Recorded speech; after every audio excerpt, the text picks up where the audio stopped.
We are going to be in Job 26 tonight, kind of a transition here, because Job 25 was the last of the friends talking.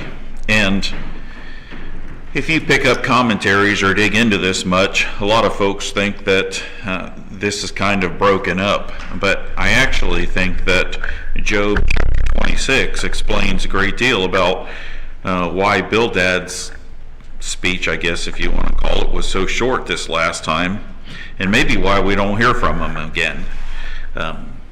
We're going to go over the first 4 verses.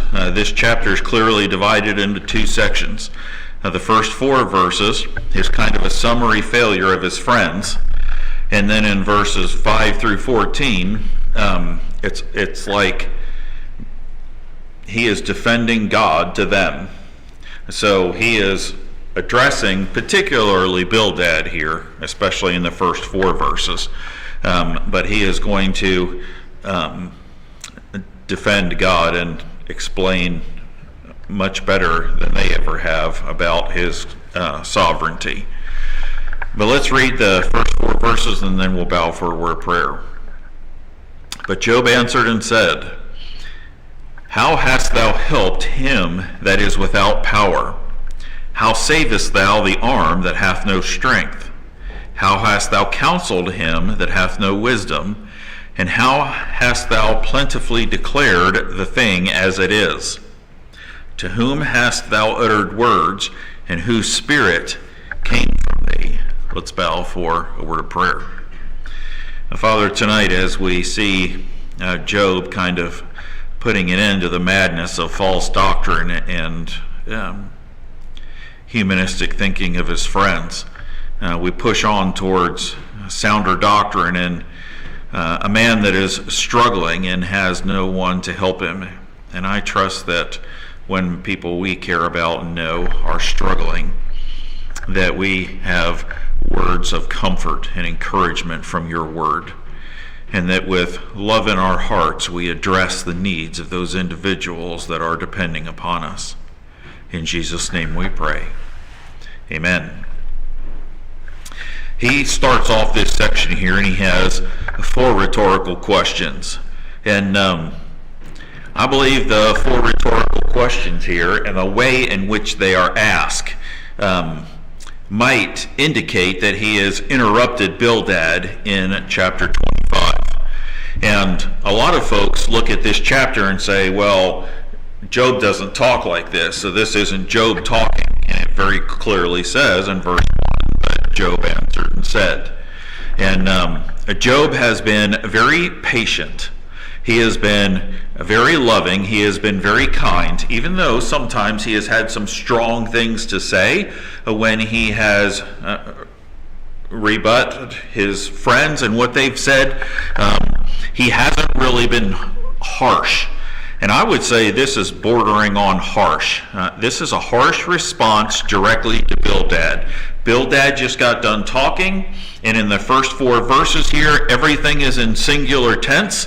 You, singular. So it's not that he is addressing all of the friends, but remember, they're listening. And so sometimes when they would address Job, they would say, if a man, and then they'd go on and give details which made you say, oh, obviously they're talking about Job. They just didn't want to out and say his name. So these 4 rhetorical questions here are interesting. Bildad has struck a nerve, and Job cannot be quiet. So you get to the end of the last chapter, and you have this strong word, how much less man that is a worm, and the son of man which is a worm. And it's as if Job can't take it anymore. He's heard enough, he's done with it. And that is everything about digging into this passage. That's the kind of the feeling that you get here.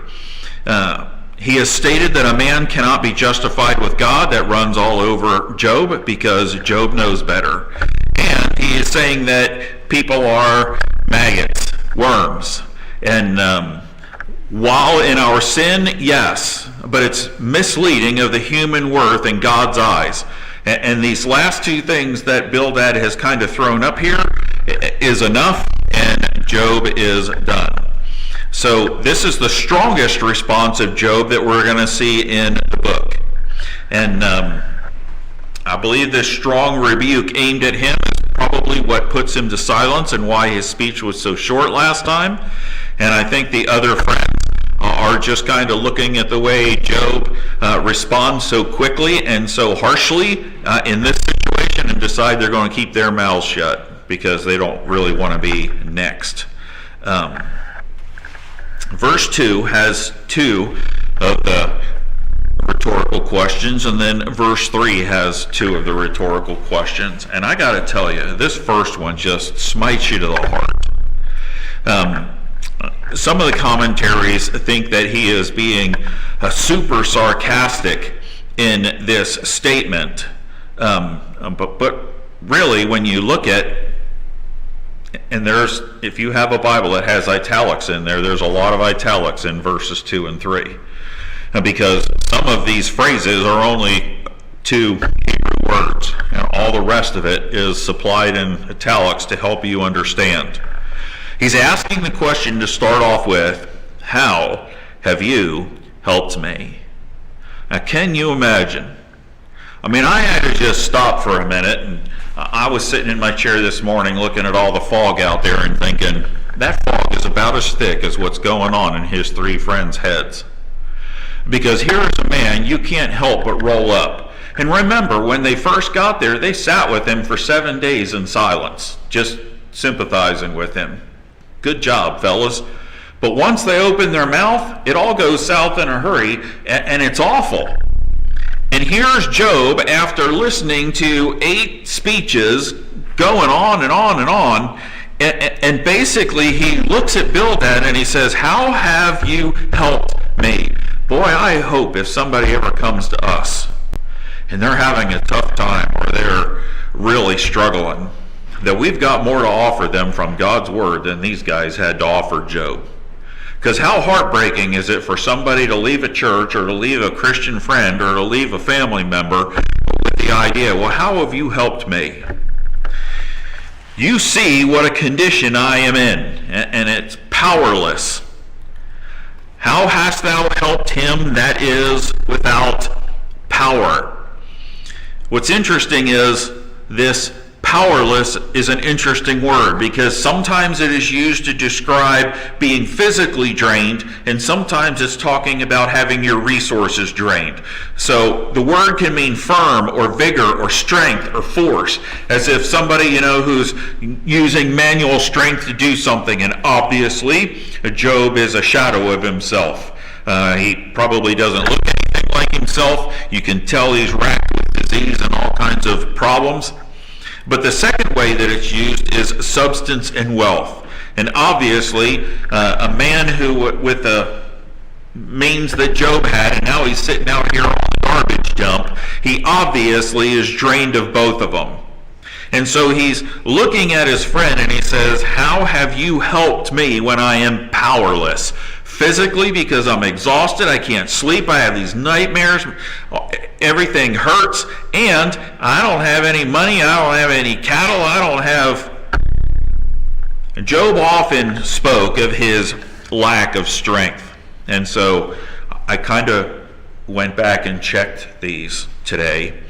In chapter 6, verse 11 through 13, in chapter 9, verse 19, in chapter 12, verse 16, in chapter 24, verse 22, and now here in chapter 26, verse 2, he has talked about his lack of strength and how he is powerless. Think about it. That is 5 times. 5 times he has sat there and told his friends exactly how he feels and the struggle that he's having. And Job longed for a friend that cared enough to notice what he was dealing with. And then he has to tell them 5 different times. Certainly someone is going to act right after being told over and over and over again. And we get here, and Bildad just said, well, you can't be right with God, you maggot. And Job's done.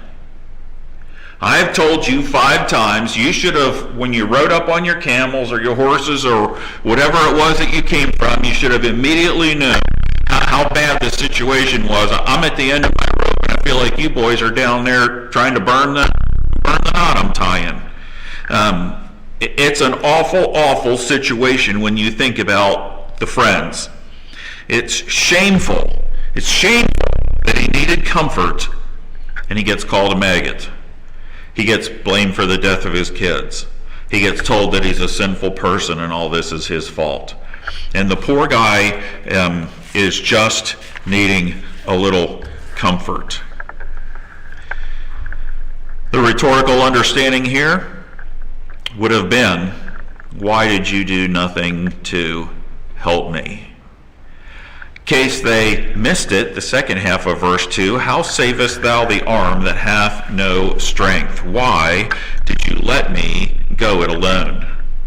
Savest is a good word, and one of the commentaries that I was looking at, we'll talk about it at the end, says there is a lot of wordplay here between saving is an action that actually benefits somebody and what they did was actually worthless. And you see that wordplay carried out throughout these verses. Savest means to avenge, to defend, to deliver, to help, to preserve, to rescue. I was looking up this word, and I noticed that in the book of Judges, every time the nation of Israel got in trouble, it said, God savest them with a judge. Like he sent somebody to do something about it. The whole book of Job, Exodus chapter 2, verse 17, and Joshua 10:6, the same thing.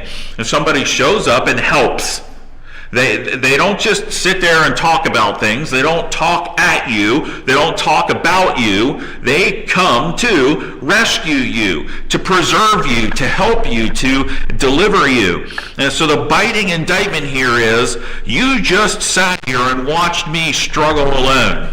And when you say something against me to attack me. Why didn't you take my side? For crying out loud. Why didn't you even listen? I mean, it's not like I didn't tell you 5 times how badly I was struggling. And you think about no help. These men are obvious well-to-do, right? They traveled a long way to be with a friend. We don't know how long conversations have been going on, but Job was a rich man. It makes a lot of sense that these guys probably had resources too. But what help have we seen in 26 chapters that they've given to Job? Have they gone and rescued his animals? And I got to thinking, well, maybe they shouldn't, but Lot got carried off with all the folks when Sodom was conquered, right? And Abraham's up on the mountain. And it would have been easy for Abraham to say, well, you know, Lot, you chose that, buddy. You know, I warned you about the danger, and he didn't do that. He grabbed 300 servants, and he took off after them, put a whooping on those kings, and brought not only Lot, he brought everybody and all their stuff back. I'm telling you, if these 3 boys had been the friends of Lot, tough on you, Lot. They don't go and rescue the animals. They don't go and help in any way. In fact, they stole all the oxen. Why don't these boys go and find some oxen and some plows and start plowing a field and putting in a harvest or reaping a harvest? Because he has nothing to work with. You'd think that they could do something. And here's Job, after all the patience of listening to them talk and talk and talk, and he says, I am no better off for having you here. Nothing would have changed if the 3 of you all hadn't even showed up. Well, I don't know. Not so sure that Job wouldn't have been better off if the 3 of them hadn't showed up. Verse 3. How hast thou counseled him that hath no wisdom? What good advice did you give me? The friends have accused Job of lacking wisdom and understanding, chapter 11, verses 2 and 3. And he has to say, no, hold on a minute. I'm not ignorant. I know stuff like you know stuff. But you think about it, they act like they are these wise guys. They act like they have the answers. They act like, they've learned from the learned men. And what wholesome or even helpful counsel should you have shared rather than these hurtful discourses about how I've sinned and God's bound to judge a sinner and it's just going to keep coming and it's going to get even worse and there's no way that you can be right with them because you know how much of a filthy worm you are. How is it that you are so smart, Bildad, and yet you have nothing to say? You have nothing to say. Then the second half of verse 3, he says, "And how hast thou plentifully declared the thing as it is?" Now, this is kind of a tongue twister in the English, but really what he's saying is, where is the evidence of your great wisdom? You say you have the answer, and yet for all your talking and for all your little idioms that you've shared and for all your expertise that you've shared, you haven't backed it up. You have not put your money where your mouth is the saying that we would use. The only thing you have proven is that you do not know what you're talking about. He mostly restates Eliphaz's talking points. If you go back and you look at his speeches, that's what Bildad does. He talks for a while like he knows what he's talking about, and then he says something that Eliphaz says. And then he talks, and then he says something that Eliphaz says. He doesn't really come up with anything new. He doesn't really weigh in and say, well, I differ in opinion from these guys. It's obvious he doesn't know God very well because he keeps putting God in this box and saying God has to do this, God has to do that. And according to the way I believe, this is the way God is, and so he's going to act in this way, and he doesn't know much about God, so he ought not really to be speaking about him. He insists on his religious ideosity, but here's the problem. It doesn't reflect in what's going on in real life. And Job called all three of them out the last time and said, now boys, you keep saying God's going to bless a righteous man and he's going to judge a wicked man. But I'm telling you, go downtown, walk around, go to a restaurant, and you can tell that there are wicked people. Turn on the evening news. There are wicked people getting away with stuff, and it seems like they've been getting away with it for a long time. I don't know about you, but I'm awful tired about thinking about paying taxes. We don't have a spending problem, we have a fraud problem. And I get tired of hearing 2.5 million, 1 billion, whatever dollars stolen by this group and that group and this group. Well, I'm glad they figured out all these people are stealing it, but you know what? I don't see anybody going to jail and I don't see them bringing the money back. And Job's looking around and going, you can't tell me that God's raining thunderbolts down on all the wicked people and tucking the righteous people in at night and patting them on the back, because that's not what happens all of the time in everyday life. And yet when Job confronted it, Bildad's going to come right back with the same thing. And so he takes his friend to task pretty harshly here with these 4 questions. And then he has what I would call a rejection of their rationale in verse 4. This is a tough verse. This first sentence here is literally 2 Hebrew words in the sentence, and when you look at them individually, it's hard to make sense of it. And so there's 2 possible ways that you could look at this. The first one is, where did you obtain such great wisdom? That he's asking him. And I don't know, I kind of lean towards this one, because if you think about it, he has been using all these proverbial sayings. All 3 of them have, but Bildad's been using quite a few. Chapter 8, let's run back there real quick. In chapter 8, verses 11 through 19, we're not going to take a lot of time here. We already looked at it. Here's, the advice that you give to a guy that's hurting. Can the rush grow up without mire? Can the flag grow without water? I don't know about you, but I feel better already. While it is yet in its greenness and not cut down, it withereth before any other herb. So are the paths of all that forget God, and the hypocrite's hope shall perish.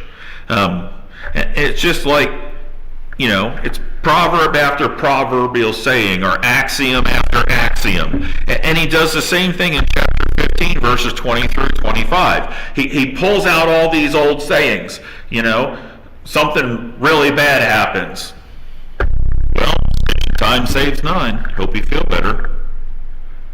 And what Job is saying is, everybody knows those sayings. Everybody's grandma or grandpa said those things. And everybody understands what they're trying to say.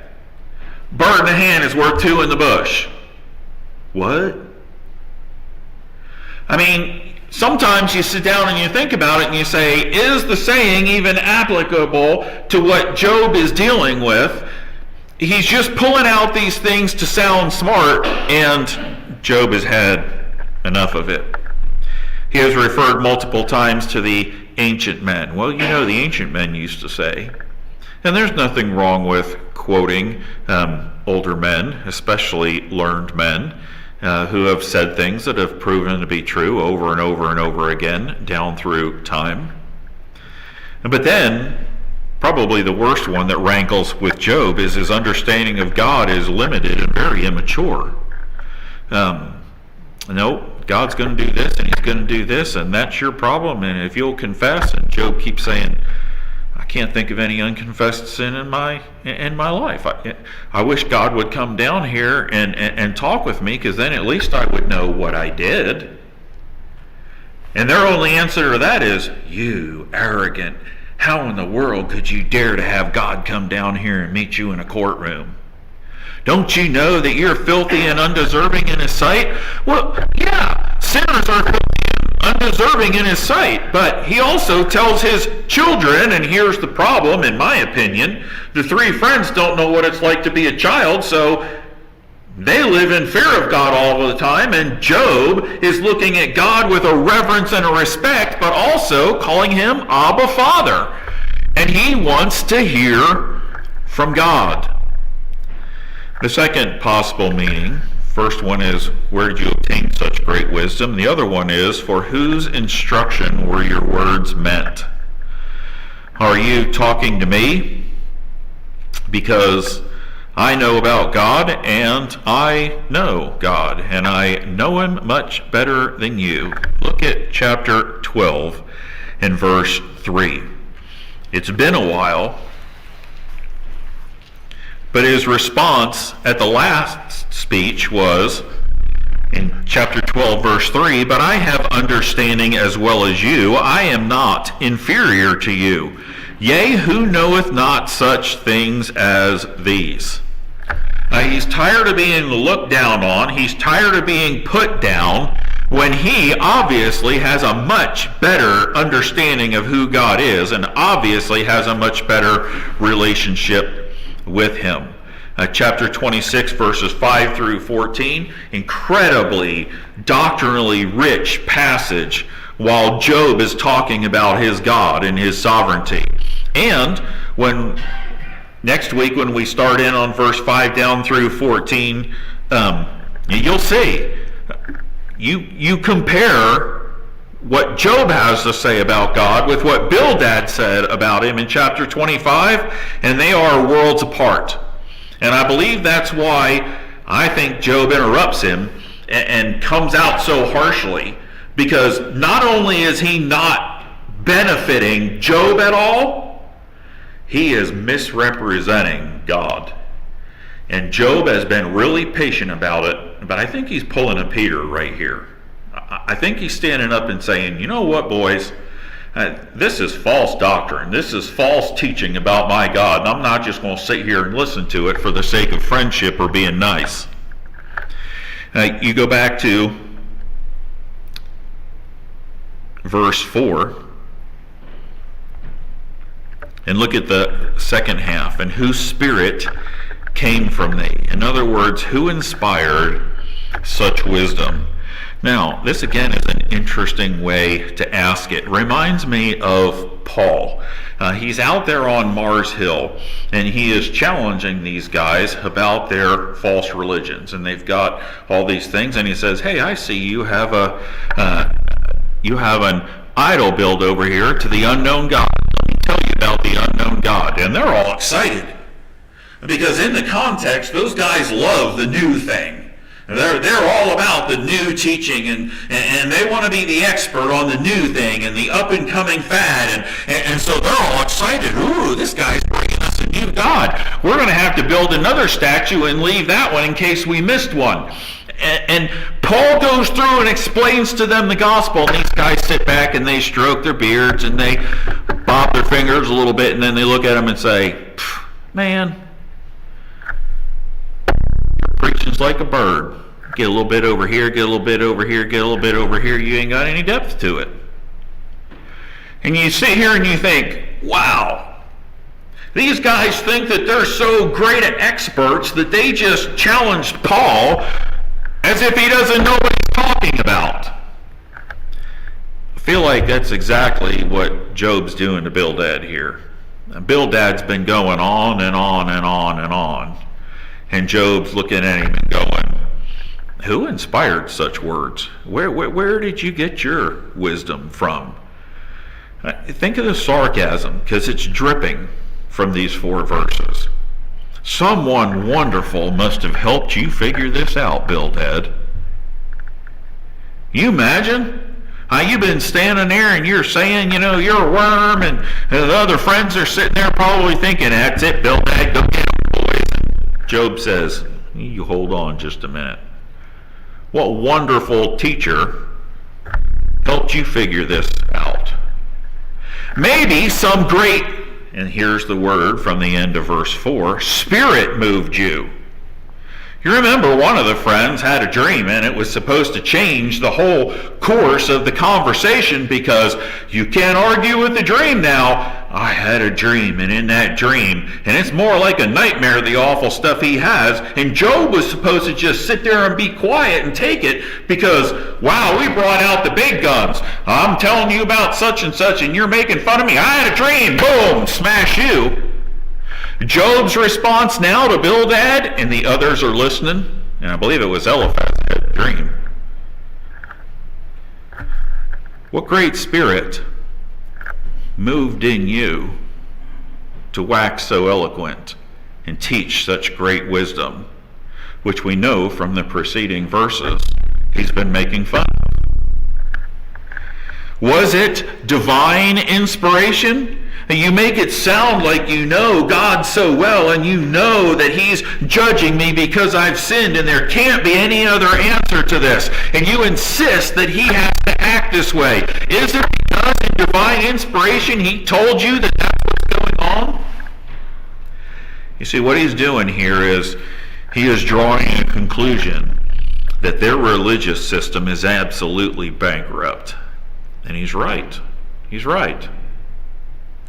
It has no power to save or rescue. That's why I believe they used that word in verse 2. Anyone like the true gospel. The true gospel doesn't come to a sinner and tell him how much of a worm they are without also telling him that God loved them enough to send his son Jesus Christ to deal with the sin problem. The true gospel converts a sinner, gives them Jesus' righteousness, and pushes them to become more and more like him in his image. We call it sanctification. The true gospel doesn't leave a hurting soul sitting out on a garbage dump and just keep being told, you're a sinner, you're a sinner, you're a sinner, you're a sinner, and it'd be better if you weren't even born. You see, the problem with false religion is that it leaves its followers empty. And not only are they empty, but because they're empty, they're unable to help others in the midst of life's trials. And so you hear about this health, wealth, and prosperity gospel. You send in your seed money, you do whatever, and God's bound to. And then what happens when God doesn't respond that way? And all of a sudden life has just sucker punched you right in the gut. And there you are at your lowest, feeling worthless and miserable, and you're wondering, where's the God? Because you sent in your seed money, and these people were supposed to be praying for you, and you've been faithfully going to church, but it doesn't seem like life is treating you the way that preacher said it was going to. And that's because false doctrine and false religion is empty. So its followers are empty, and they can't help the people that need it. But then the biting indictment here between verses 4 and 5 in Job 26 is we better not be that way. Far be it that an unsaved person should come to us and life is beating them up and they feel desperate and they ask us the first question, "How you helped me? Where did you get your information from? Did some spirit move in you?" Because there ought to be a spirit moving in us. You come up against life's really difficult questions, and you can't figure out what to say. And you just bow your head and ask him for the right words, and then the verse comes to mind that the Holy Spirit will give us what we need to say when we need to say it. But these three guys, they have verbally beat up their buddy, and they've left him sitting on the trash heap. They haven't given him any wisdom, they haven't given him any comfort, and they haven't given him any help. And Job just called him out on it. And from here on, he's going to talk about God, and he's going to go it alone. And we say, well, good on you, Job. But the shame is, there should have been at least one person that in Christian brotherly love would come alongside of and bear one another's burdens. Because that's what we're asked to do. Praises or prayer requests?